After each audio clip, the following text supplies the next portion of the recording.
All right, today we're diving into something really fascinating, the hidden science behind music that isn't supposed to be beautiful.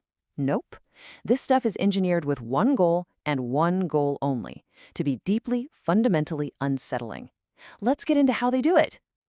You know that feeling, right? That creepy, crawling sensation, the tension you feel in your shoulders, that sudden, powerful urge to just turn something off? It's a feeling we've all had. So what is it? Why does some music have that physical, almost primal effect on us? Well, here's the thing. It is absolutely not an accident. That feeling is the result of a deliberate, totally calculated process. Producers are using psychoacoustics, that's the science of how we perceive sound, to basically hijack the most ancient parts of your brain and flick on all the emergency warning lights. So I want you to think about this music less like a song and more like a kind of sonic architecture.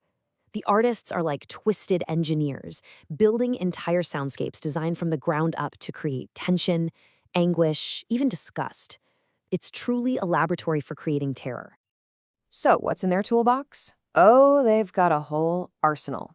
We're talking about forbidden musical combinations that just sound wrong, textures that actually mimic biological threats, everyday noises that are twisted into something sinister, and maybe the most powerful tool of all, the shocking power of complete and total silence. Let's break down how each one of these works. First up, let's talk about the notes themselves. See, our brains have spent millennia getting really, really good at recognizing patterns. We like harmony because it signals safety, resolution, that all is well. But some sounds are intentionally wrong, and they act like a massive alarm bell for our primal brain. And the classic example of this is something called the tritone. Get this. For centuries, this interval was literally nicknamed the devil in music because it sounds so unstable, so unresolved. It's not actually evil, of course, but man, it perfectly exploits our biological need for harmony, creating this immediate gut feeling of unease. And this really shows you the core idea perfectly. When we hear consonants, sounds that fit together nicely, our brain feels safe, stable. But when we hear dissonance, that clashing, unstable sound, our brain immediately goes on high alert. It's a danger signal. And why? Because these dissonant, nonlinear sounds are eerily similar to animal distress calls, a primal warning sign that's been hardwired into our DNA for millions of years. All right, so let's move to the next tool because this is where it gets really clever. It's not just about using scary-sounding notes. Producers can take something totally harmless, something you hear every day, and twist it into a source of pure dread.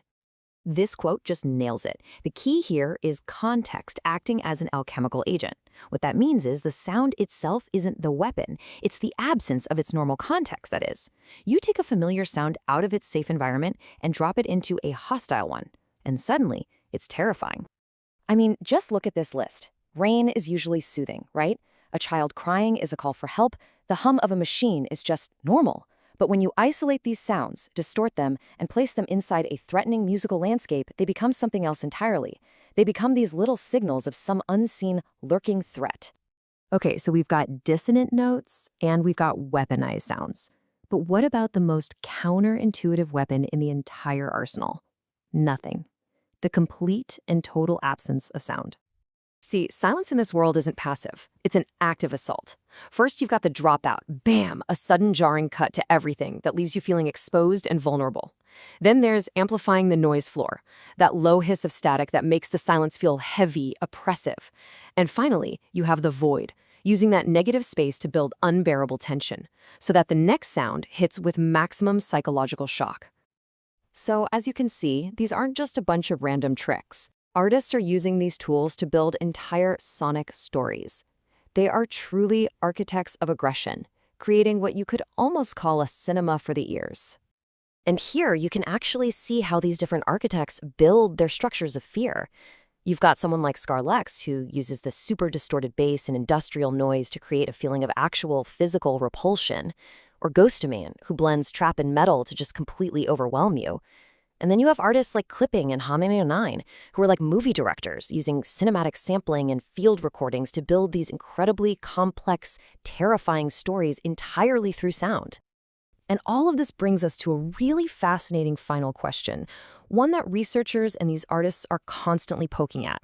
We are so used to seeing horror, right? But what if the most effective horrors are the ones we can only hear? And maybe that's the ultimate takeaway here. By completely bypassing our eyes and attacking our primal hearing instincts directly, sound can create this unique and incredibly powerful kind of dread. It forces our own imagination to fill in the blanks. And let's be honest, what we imagine lurking in the dark is often far, far more terrifying than anything a camera could ever possibly show us.